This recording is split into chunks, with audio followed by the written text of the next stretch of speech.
कर्म वह फसल है जिसे हर इंसान को काटना ही पड़ता है।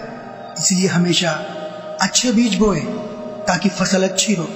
हमारी कमाई हुई संपत्ति का बंटवारा तो कोई भी कर सकता है, पर हमारे कमाए हुए कर्म हमें ही मिलते हैं। इसलिए हमेशा अच्छे कर्म करने की कोशिश करें, क्योंकि संपत्ति तो इस दुनिया में रह जाती है, पर हमारे कर्म मरने के बाद भी हमारे साथ रहते हैं। भाग्य बारिश का पानी है और परिश्रम कुएं का जल है।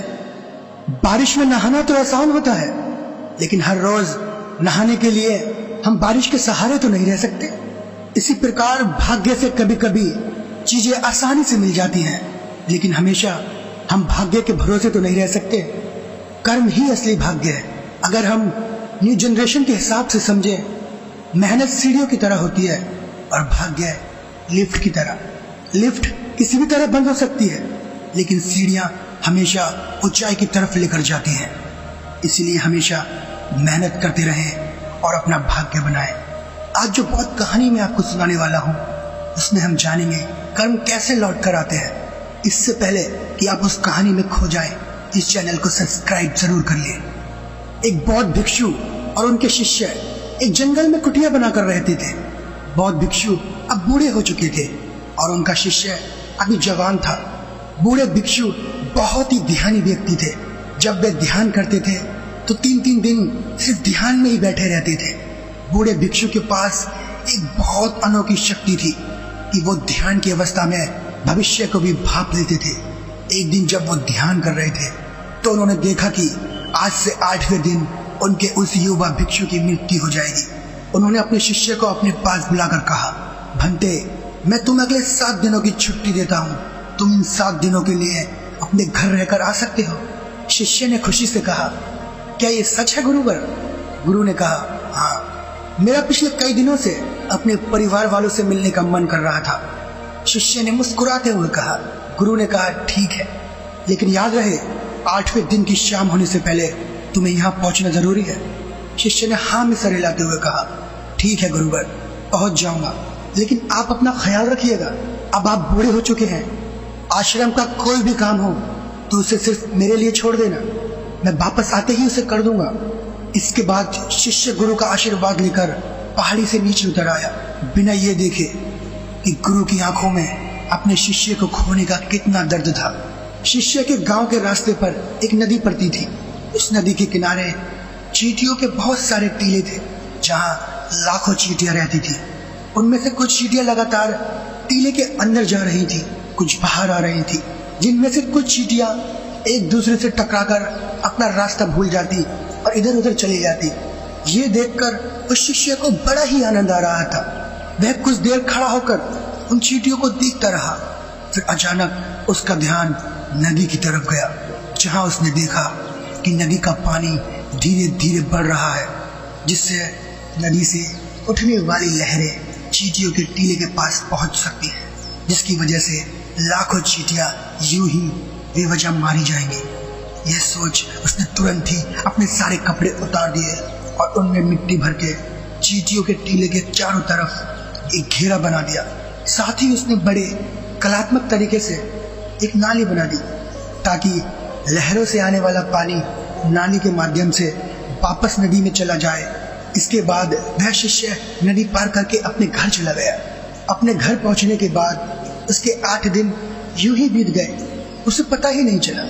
8वें दिन की शाम को उसे याद आया कि आज शाम तक तो गुरुजी ने आश्रम लौटने का आदेश दिया था। उसने उस रात ही अगली सुबह आश्रम लौटने के लिए सारी तैयारियां कर ली थी। सुबह होते ही वह आश्रम के लिए निकल पड़ा।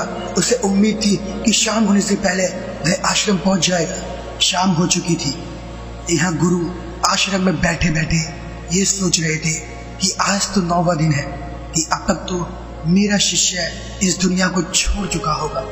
वो इस बात से काफी दुखी थे कि वो मरने से पहले आखिरी बार अपने शिष्य को देख न सके। उनकी आंखों में आंसू थे। गुरु बैठे हुए ये सब सोच ही रहे थे कि उन्हें दूर से एक इंसान आता हुआ दिखाई दिया। उन्होंने ध्यान से देखा तो चौंक गए।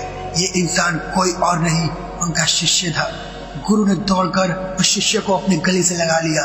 वो इस बात से हैरान भी थे कि 8 दिन बीत जाने के बाद उनका ये शिष्य जिंदा कैसे है?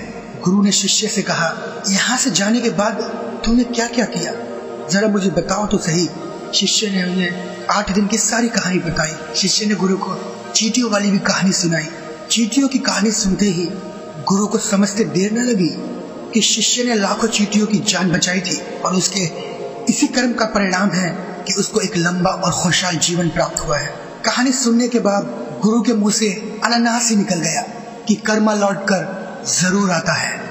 शिष्य को गुरु की इस बात का मतलब समझ नहीं आया, लेकिन उसने पूछा भी नहीं और चुपचाप आश्रम के काम में व्यस्त हो गया।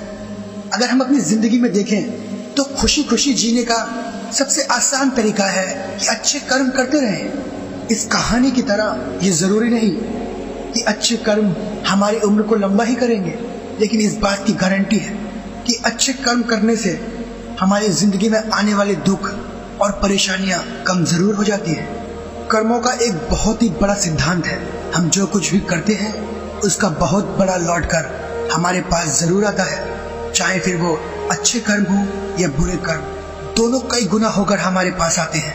अच्छे कर्म करने के लिए जरूरी नहीं कि हमारे पास पैसा होना चाहिए।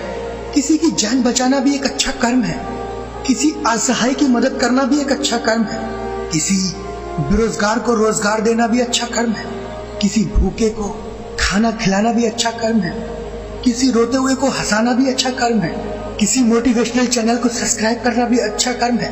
कुल मिलाकर किसी के दुख को अगर हम कम कर पाए तो ये एक अच्छा कर्म है। गलत कर्म करने से हमें बुरा लगता है, दुख होता है। ठीक उसी तरह अच्छे कर्म करने से हमें सुख की अनुभूति होती है। इसलिए अगर हम अपनी जिंदगी में खुश रहना चाहते हैं तो आज से ही दूसरों के दुख को कम करने की कोशिश करनी चाहिए और हम देखेंगे कि हमारी जिंदगी अपने आप ही खुशियों से भर जाएगी। तो दोस्तों, कैसी लगी आपको ये कहानी? कमेंट करके जरूर बताना। अच्छी लगी हो तो इस चैनल को सब्सक्राइब जरूर कर लेना और हाँ, इस वीडियो को लाइक और शेयर करना ना भूलें। फिर मिलते हैं नई कहानी में, तब तक के लिए नमो बुद्धाय।